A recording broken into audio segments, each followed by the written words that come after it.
Amén, buenas noches, ¿qué tal? ¿Cómo les va? Muy bien, vamos al libro de Lucas, capítulo 4, comenzamos en el versículo 38. Jesús ha estado enfrascado en una gira de predicación y sanidad por toda la región de Galilea y ahora está estableciendo su base de ministerio en la ciudad de Capernaum, en la costa del mar o el lago de Galilea.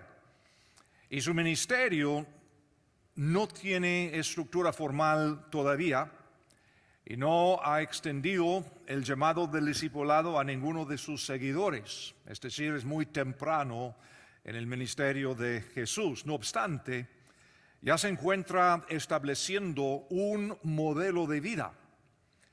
Y en estos últimos estudios hemos visto su pasión por la palabra de Dios y que es un maestro extraordinario. Y además hemos visto su poder sobre las fuerzas del mal. Y hoy seguimos a Jesús cuando éste acude a la casa de Simón Pedro.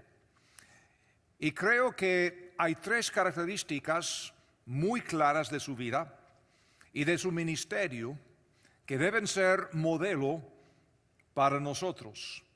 Y es el tema que quiero enfocar en este pasaje corto, Lucas 4, 34 al 44, 7 versículos breves. Si deseamos nosotros ser seguidores de Jesús, yo creo que tenemos que aprender tres características muy claras.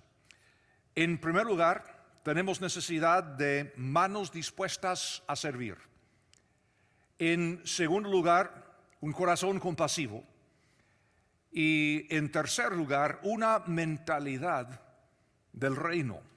Es decir, siempre pensando en el reino del Señor, no pensando en nosotros mismos, en nuestra iglesita, en nuestros quehaceres, sino pensando en el reino de Él. Veamos, vamos a comenzar con esta primera característica que podemos ver en la vida de Jesús, que tenía manos dispuestas a servir. Vamos a ver los versículos 38 y 39. Entonces Jesús se levantó y salió de la sinagoga y entró en casa de Simón, es decir, Simón Pedro. La suegra de Simón tenía una gran fiebre y le rogaron por ella. E inclinándose hacia ella, reprendió a la fiebre y la fiebre la dejó. Y levantándose ella al instante, les servía. Un poco de fondo. Jesús va de la sinagoga a la casa de Simón Pedro. Qué interesante que en los últimos años esta casa de Simón Pedro ha sido excavada. Es decir, existe. Si vas a Israel puedes ver la casa de Simón. Es decir, estamos hablando aquí no de cuentos, no son cosas de la escuela dominical únicamente, son cosas reales. Y estamos hablando de personas reales, personas con nombres, con casas, con direcciones, precisamente como nosotros hoy en día. Y cuando aquí habla de la suegra de Pedro, en esta cultura, en este momento de tiempo, la descripción de ella que tenemos acá, probablemente significa que ella era viuda y que no tenía hijos varones con vida. Por eso estaba en la casa de Simón Pedro, marido de su hija, porque de otra manera, en esta cultura, estaría con su marido o estaría en la casa de uno de sus hijos varones. Y además, esta declaración es sumamente problemática para aquellos que sostienen la tradición de que Pedro fue el primer papa y que era célibe, porque aquí tenemos lo que dice la Biblia. Y dice aquí que ella está muy enferma. Tenía una gran fiebre. Y recordamos que Lucas es doctor en medicina. Él se fija en estos datos. Y Lucas está diciendo, esta mujer está grave, tiene una gran fiebre. Y Jesús tiene autoridad sobre la enfermedad. La vez pasada, en el versículo 35, hablamos la vez pasada del poder y la autoridad que Cristo tiene sobre los demonios. Versículo 35, por ejemplo, que vimos la vez pasada. Jesús le reprendió diciendo, cállate y sal de él. Entonces el demonio, derribándole en medio de ellos, salió de él y no le hizo daño alguno. Hablando de un demonio, y Jesús lo echa de un hombre atormentado. Pero aquí estamos viendo que Jesús reprende a la fiebre. No dice al demonio de la fiebre, como dicen algunos hoy en día, sino está hablando a la misma enfermedad. ¿Y qué pasa? La fiebre la deja de inmediato. Y de nuevo, Lucas es médico. Y Lucas no está negando el poder de los demonios. Pero Lucas es un tipo bastante intelectual, bien preparado. Y Lucas entiende que no todas las enfermedades son causadas por espíritus malignos. Y la idea de este pasaje, de ambos cuentos que tenemos aquí, es que la autoridad de Jesús es absoluta. Sea poder demoníaco, sea una enfermedad, Jesús tiene poder. Él tiene autoridad. Si se trata de demonios, pues Jesús es más grande. Si se trata de fiebres, enfermedades, lo mismo. Jesús tiene autoridad, es real, su autoridad es absoluta. Ahora, agregado en esta lección y la lección previa, es el hecho de que Jesús es, primeramente y ante todo, un maestro de la palabra y una persona que enseña con autoridad. Capítulo 4, versículos 31 y 32. Allí mismo está hablando de cómo Jesús habla y su palabra era con autoridad. No como muchos de aquel entonces religiosos que hablaban así nomás, aburrido, y la gente no presta atención. Cuando Jesús enseñaba, la gente prestaba atención. ¿Qué va a decir? Y siempre estaba diciendo cosas increíbles y además con autoridad. Jesús se mantiene trabajando en la misión. En esta historia nunca se aparta de ella. Ahora, la pregunta para nosotros, ¿qué tal nosotros? ¿Estamos trabajando en la misión? ¿Nosotros estamos enfocando lo que es la misión que Dios nos ha dado? Ahora, cuando Jesús se inclina sobre ella, la suegra de Pedro, esto pone de manifiesto la posición de autoridad. Así fue también la cultura en este entonces. Sin embargo, Él está usando su autoridad para servirle por medio de sanarla. Muchas veces queremos usar la autoridad para controlar o para manipular o para ganancia, lo que fuera. Hasta en las iglesias, hasta el día de hoy. Jesús está en la posición cultural de autoridad sobre ella. ¿Y qué hace? La quiere servir, la quiere sanar. Dice en el versículo 40 Jesús, dice, al ponerse el sol, todos los que tenían ellos enfermos de diversas enfermedades los traían a Él, y Él poniendo las manos sobre cada uno de ellos, los sanaba. Poner las manos sobre todos, y cada uno de ellos. Qué tremendo. Ahora bien, no hay ningún poder sobrenatural mágico en poner manos sobre alguien. Se ve en el Antiguo Testamento tanto como en el Nuevo.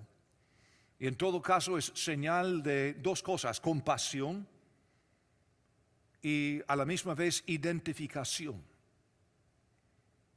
Decir la verdad, si Castro, por ejemplo, se enferma y tiene un virus de no sé qué, francamente no quiero acercarme. Eres mi amigo, ¿verdad? Pero no quiero enfermarme. Pero si de veras te amo y quiero servirte, entonces puedo acercarme, poner mis manos sobre ti. ¿Qué estoy haciendo? Estoy identificándome con Él, confiando en el Señor, protegerme a mí, pero a la misma vez es una señal de compasión y una señal de identificarme con Él. Y es precisamente lo que el Señor está haciendo. Y no tiene que hacerlo. A veces sanaba con tan solo decir la palabra. Hay casos en el Nuevo Testamento cuando sanaba a larga distancia.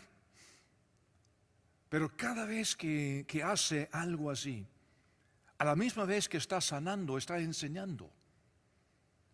Está dándonos a nosotros un modelo para que sigamos este modelo. Muy interesante. Jesús le sana, pero vamos a observar en el versículo 39 que cuando la suegra es sanada, ella no solo se levanta asombrada y maravillada, sino que se levanta y les servía, dice la Biblia. Es decir, ministraba ella a ellos. Eso también es una buena lección para nosotros. Hay muchos que desean ser sanados físicamente, emocionalmente, en cuanto a relaciones, sanar sus matrimonios, restaurar relaciones interpersonales, ser librados de algún problema, todo esto. Pero ¿con qué propósito? ¿Con qué propósito? ¿Simplemente sentirnos mejor? Ahora, si esto fuera el propósito, entonces, ¿por qué no nos lleva al cielo ahora mismo el Señor? Y además, cada persona sanada por el Señor Jesús, tarde o temprano, muere, como cada ser humano. Hay un día en el cual todos vamos a morir y pasar al estado eterno. Pero si estamos aquí, entonces repito, ¿con qué propósito? Ella recibe la sanidad y de inmediato quiere servir. Por eso el Señor quiere sanar y restaurar, rehacer nuestras vidas, para que podamos servirle a Él y los demás. Aquí en Graceway siempre estamos diciendo que estamos aprendiendo a amar bien. ¿Y a quién o a quiénes amamos? Amamos a Dios de todo corazón y a nuestro prójimo, como a nosotros mismos. Y dijo el Señor Jesús, de esto depende todas las Escrituras. Es decir, si queremos resumir toda la Biblia, pasa, ahí está. Amar a Dios, amar al prójimo como a nosotros mismos. Es para servir. Es para servir. En la asamblea, en la iglesia, la congregación, la idea es servirnos unos a otros, servir a nuestros prójimos y también al Señor. No es simplemente venir, escuchar, cantar y como si nada hubiera pasado. Es para servir. Y si uno está creciendo, si uno tiene buena salud espiritual, tiene que servir en algo, en algo. Y el modelo que el Señor nos ha dado aquí en esta iglesia es un poco fuera de lo normal en el hecho de que somos una iglesia internacional y tenemos personas de todo el mundo que hablamos no sé cuántos idiomas acá. Y como hispanos representan ustedes el grupo, o al menos uno de los grupos más grandes. Y para decirles la verdad, ustedes tienen un privilegio que otros grupos no tienen. Ustedes pueden recibir enseñanza cada semana en su propio idioma. Por la gracia del Señor, su pastor habla español. El mandarín, no tanto. Coreano, nada. Swahili, no.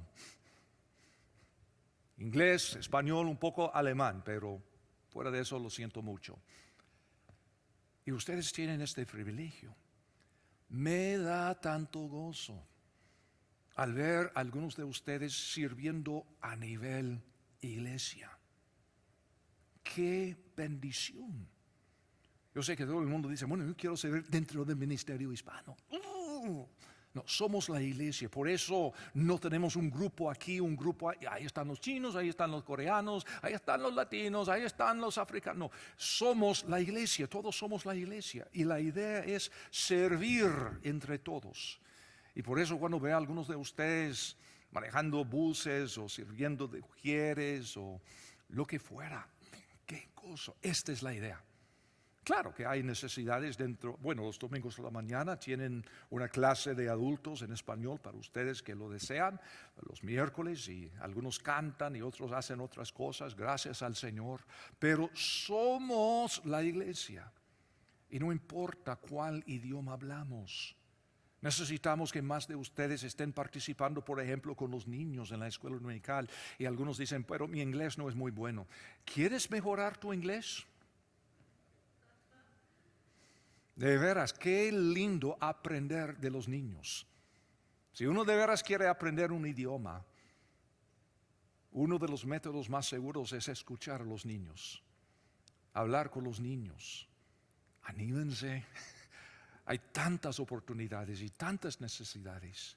Pero qué bueno, somos sanados para servir, para servir. Y aquí podemos ver el ejemplo de nuestro Señor Jesús y a la misma vez la suegra de Pedro.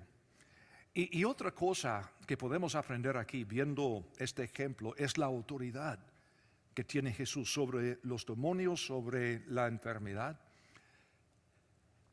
Y este mismo poder es el poder que Él nos ha dado a nosotros.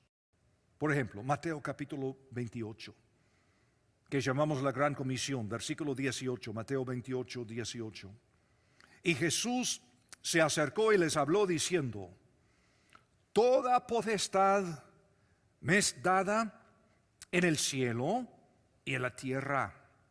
Por tanto, id y haced discípulos a todas las naciones, bautizándolos en el nombre del Padre y del Hijo y del Espíritu Santo.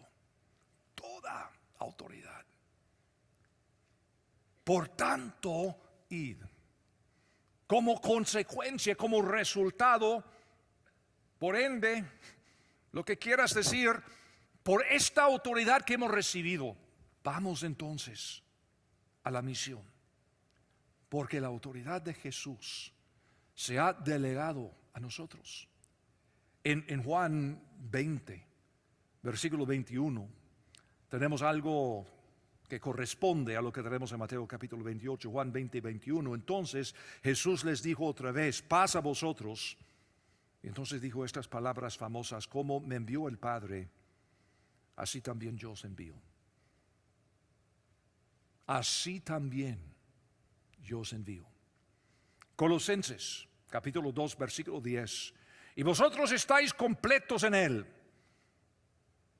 que es la cabeza de todo principado y potestad. Esa es la posición que tenemos.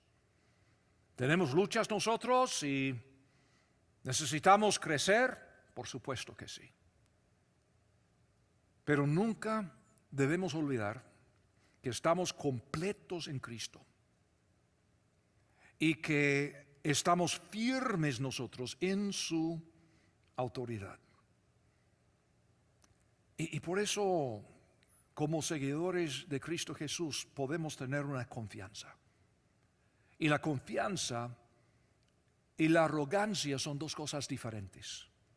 Todos sabemos lo que es ser arrogante, egoísta, pero otra cosa es tener una confianza, que no es una confianza en lo que yo puedo hacer, es una confianza en lo que soy por la gracia de Dios, lo que Dios ha hecho en mi vida. Por ejemplo, 1 Corintios capítulo 4, versículo 6 dice: pero esto, hermanos, lo he presentado como ejemplo en mí y en Apolos por amor de vosotros, para que nosotros aprendáis a no pensar más de lo que está escrito, no sea que por causa de uno os envanezcáis unos contra otros.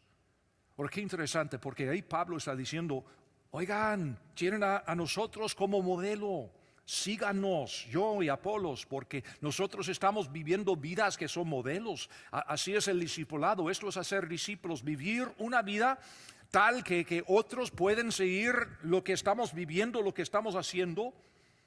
Pero Pablo lo dice porque está pensando en la misión, pero a la misma vez está hablando de no pensar más de la cuenta, es decir, sin entrar en el ego, sin entrar en la arrogancia, pero a la misma vez podemos ver su confianza. De esto se trata. En 1 Corintios capítulo 15, versículo 10, hay un pasaje que para mí es clave, me fascina. 1 Corintios 15, 10, que dice: pero por su gracia, o por la gracia digo de Dios, soy lo que soy. Y su gracia no ha sido en vano para conmigo. Antes he trabajado más que todos ellos, pero no yo, sino la gracia de Dios conmigo. Ahí tenemos el equilibrio entre lo que es tener confianza y lo que es depender totalmente de la gracia de Dios. Qué buen modelo. Otra expresión del mismo pensamiento es Gálatas capítulo 2 y versículo 20. Y seguramente han escuchado esto, Gálatas 2:20. Con Cristo estoy juntamente crucificado, y ya no vivo yo, mas vive Cristo en mí. Y lo que ahora vivo en la carne, lo vivo en la fe del Hijo de Dios, el cual me amó y se entregó a sí mismo por mí. Por eso podemos servir. Hemos de servir, debemos servir, precisamente por la gracia de Dios que hemos recibido. Me deja pensando mucho cuando veo en muchos lugares la actitud de que Dios existe para servirnos a nosotros. No, al revés. Dios nos sana, nos salva. Dios nos restaura para que podamos nosotros servirle a Él y a los demás. Segunda característica de Cristo que podemos ver en este pasaje es su corazón compasivo. Lo mismo necesitamos nosotros. Versículo 40, Lucas 4, versículo 40. Al ponerse el sol, todos los que tenían enfermos de diversas enfermedades los traían a Él, y Él, poniendo las manos sobre cada uno de ellos, los sanaba. También salían demonios de muchos, dando voces y diciendo: Tú eres el Hijo de Dios. Pero Él los reprendía y no les dejaba hablar, porque sabían que Él era el Cristo. En estos versículos podemos ver que Jesús tiene un corazón compasivo por los demás y que está dispuesto a ser importunado por ellos. Qué convicción esto me da. Está dispuesto a ser importunado por ellos. Muchas veces, creo yo, al menos estoy hablando de mi propio caso, estoy dispuesto a ayudar si no me cuesta tanto, si me conviene. Y aquí en este caso podemos ver el modelo de Cristo, y cada vez que lo veo, veo también la necesidad que tengo yo de crecer.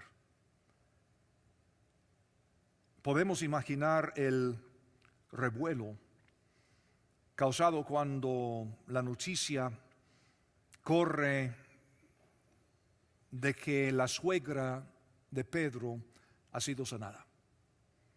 Porque en una pequeña ciudad como esta, seguramente todos sabían que la suegra estaba agonizándose con esta gran fiebre. Y seguramente cuando el Señor Jesús reprende la enfermedad, ella se levanta y de inmediato comienza a servirles. Esta noticia está corriendo por todos lados del pueblo. Y la multitud se amontona en la casa, y la casa no es muy grande, consten. Y Jesús, dice, los atiende a todos. Y este versículo también me da mucha convicción para una persona introvertida como yo. ¿Cuántas veces he dicho esto? Pero los introvertidos como yo, nosotros podemos aparentar andar bien con la gente y lo podemos hacer, pero todos los días necesitamos apartarnos un poco para recargar las pilas.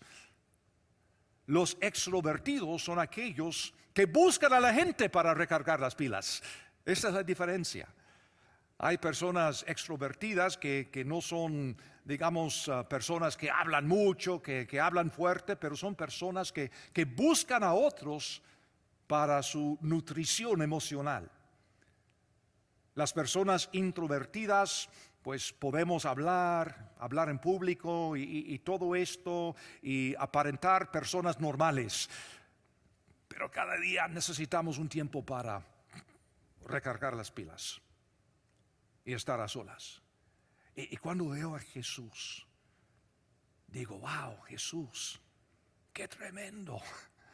Atiendes a todos. Y vienen y vienen y vienen más. Y ahí está trabajando con todos. Y qué interesante aquí. Dice que salían demonios de muchos. Y los demonios además saben quién es Jesús. Y se someten así nomás a su autoridad. Dice en versículo 41, también salían demonios de muchos dando voces y diciendo, tú eres el Hijo de Dios. Pero él los reprendía y no les dejaba hablar porque sabían que él era el Cristo. La cosa es que la gente ya no lo sabe. Los demonios saben, ellos saben quién es, pero la gente no. Los demonios, dice aquí, salen de muchos, no todos, y de nuevo podemos ver el cuidado de Lucas, el médico, no queriendo darnos a entender que cualquier problema, cualquier enfermedad es por causa de los demonios. No, que algunos tienen problemas espirituales, otros tienen problemas físicos, pero en cada caso Jesús es el gran médico, el sanador, porque Él tiene toda autoridad. Me gusta lo que el gran escritor inglés C.S. Lewis dijo. Él dijo, la Navidad fue una invasión. Y los demonios lo saben. Qué interesante esta forma de expresar el nacimiento de Jesucristo. La Navidad fue una invasión, retomando la tierra con toda autoridad, perdón y poder. Y Jesús, dice aquí, les prohíbe que confiesen la verdad porque Él, me imagino, quiere evitar la idea de que Jesús actúa en complicidad con los demonios. Porque, como repito, ellos todavía no tienen idea de veras quién es y qué sucede. Jesús pone las manos sobre todos y cada uno de ellos y los sana. Ahora, esto no es normativo para nosotros hoy. Yo no soy Jesús, tú tampoco. Vemos a personas sanadas hoy en día? Sí, claro que sí. Hemos visto casos milagrosos. ¿Todos? ¿Todo el tiempo? No. Porque la Biblia dice que cada uno de nosotros tenemos una cita con la muerte. Y Dios, el Dios soberano, tiene propósitos que todavía no los entendemos totalmente. ¿Es capaz? Sí, el Señor es capaz. ¿Y siempre sana? Sí, siempre sana. ¿Siempre? ¿En todo caso? ¿Como lo esperamos? No. Pero sí se podría decir que a veces sana aquí y a veces por llevarnos a casa. Él siempre sana. ¿Sanó Jesús a todos? ¿En esta ocasión? ¿En este día? Sí. ¿Así lo hacía todos los días? No. Juan capítulo 5, cuando estaba pasando aquel día donde había un montón de personas enfermas, ahí por Bethesda, y Jesús llega ahí y él va a un tipo, un paralítico que tenía años de estar ahí. Y Jesús sana a él y a nadie más. Él es Dios. Muchas veces tomamos pasajes como este aquí en Lucas. No, Jesús siempre sana. Y si uno no recibe la sanidad, entonces no tiene fe o tiene algún pecado. No. Lo que pasa es simplemente que Dios es Dios. Y Dios hace todo según sus propósitos. Precisamente como en Juan capítulo 5. Jesús tenía manos para servir. Y tenía un corazón compasivo. Pero otra característica, y ya he mencionado esto, él tenía también una mentalidad del reino. Vamos a ver versículo 42 en adelante. Cuando ya era de día, salió y se fue a un lugar desierto. Y la gente le buscaba. Y llegando a donde estaba, le detenían para que no se fuera de ellos. Pero él les dijo: es necesario que también a otras ciudades anuncie el evangelio del reino de Dios, porque para esto he sido enviado. Y predicaba en las sinagogas de Galilea. Ahora, noten para comenzar esta última frase, versículo 44, y predicaba en las sinagogas de Galilea. Varias veces en el estudio de Lucas les he hablado de varias técnicas literarias que empleaban los autores en el primer siglo, en toda la antigüedad, en sociedades orales. Es decir, cuando solamente una pequeña porción sabían leer y escribir. Y casi todos están escuchando el libro de Lucas, no están leyendo el libro, porque quizás solamente 2 o 3% saben leer. Entonces, la costumbre fue leer en voz alta y la gran mayoría estaba escuchando. Entonces tenían varias técnicas y una de las técnicas se llama un inclusio.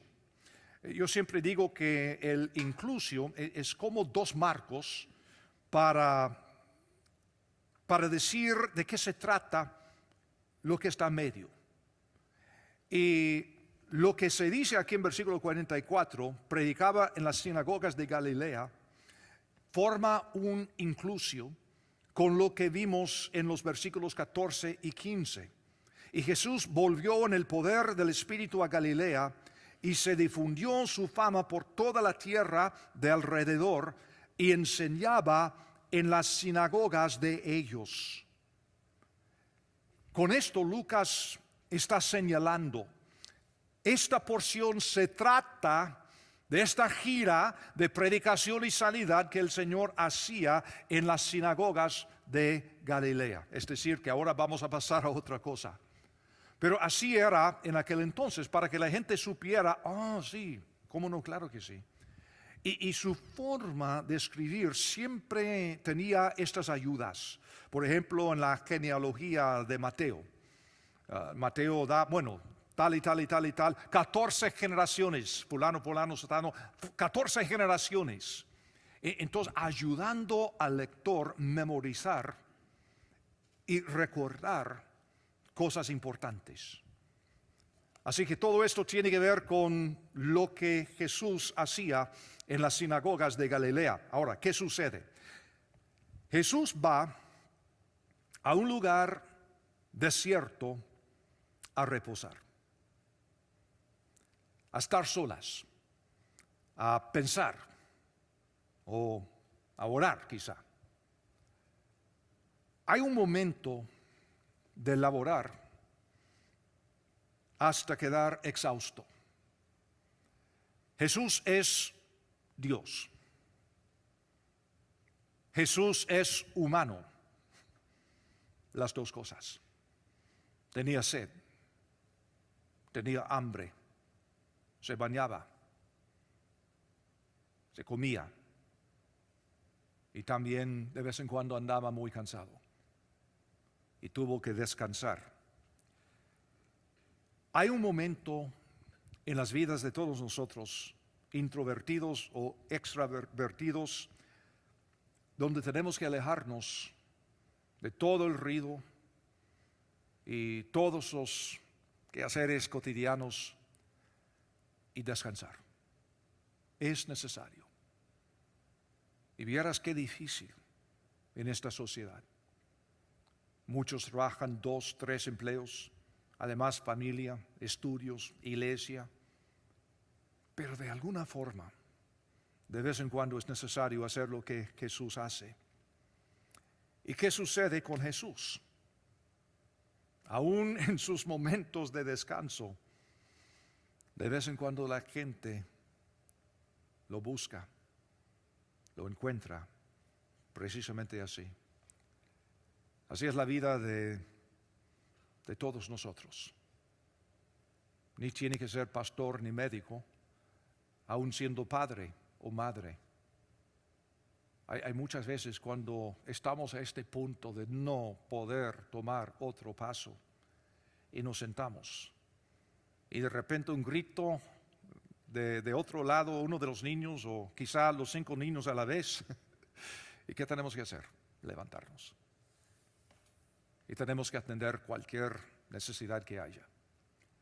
Y así fue el Señor también. Los perezosos nunca tienen tiempo para laborar hasta quedar exhaustos y los adictos al trabajo nunca tienen tiempo para estar a solas. Así pasamos la vida. Y las personas no dejan a Jesús solo y le ruegan que se quede con ellos. Pero qué contraste, qué interesante. Un contraste entre esta gira en que anda Jesús y el deseo de la gente que se quedara con ellos. Las personas están enfocadas en quedarse, Jesús está enfocado en ir. Esta es la mentalidad del reino.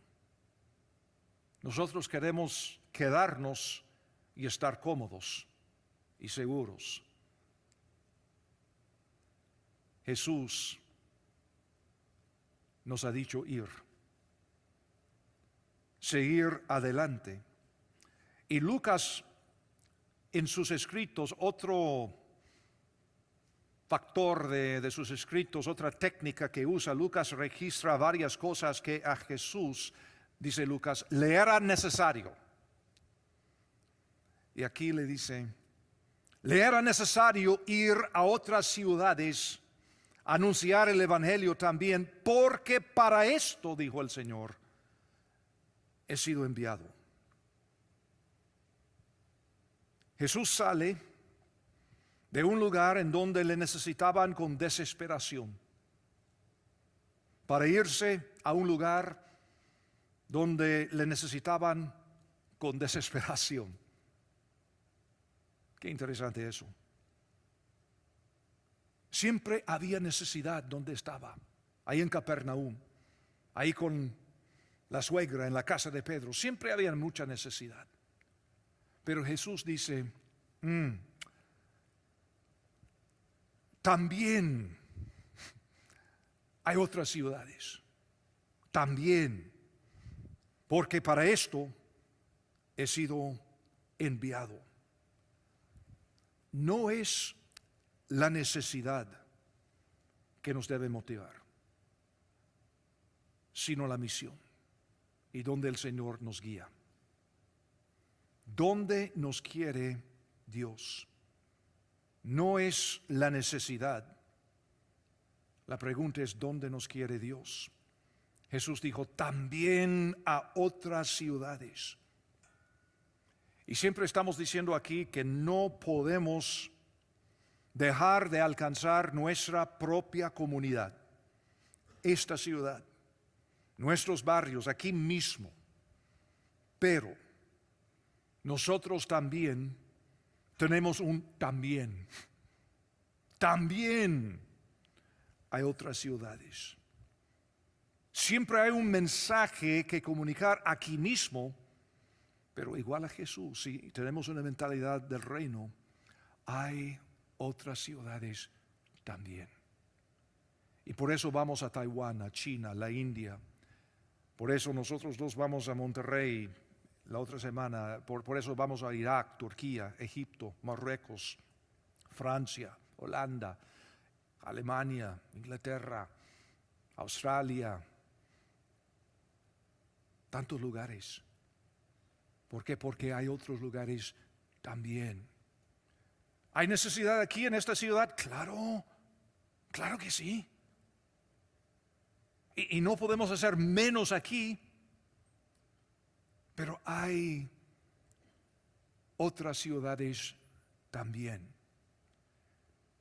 Y el llamado que hemos recibido no es lograr un equilibrio, es hacer ambas cosas y ser fieles en ambas cosas.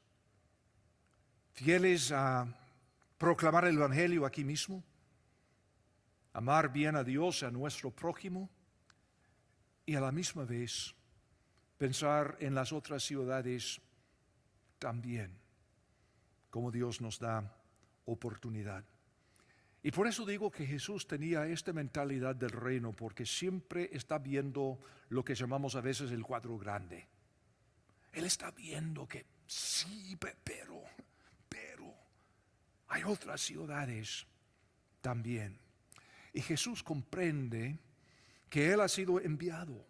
En Hebreos capítulo 3, versículo 1, Jesús se llama el apóstol y sumo sacerdote de nuestra profesión. La palabra apóstol equivale a una palabra que usamos hoy día, que es misionero. Una palabra que no aparece en la Biblia en esta forma, porque misionero viene al castellano del latín, de missio, enviar, y apostolos o apostelo en su forma verbal en el griego, apostelo, enviado de. El apóstol bíblicamente es uno enviado de. Y por eso decimos que el misionero más increíble que jamás ha existido es el mismo Señor Jesús. Él es el gran apóstol de nuestra profesión. El enviado del trono celestial en el cielo a la tierra para rescatar y salvar y redimir y restaurar la creación de Dios.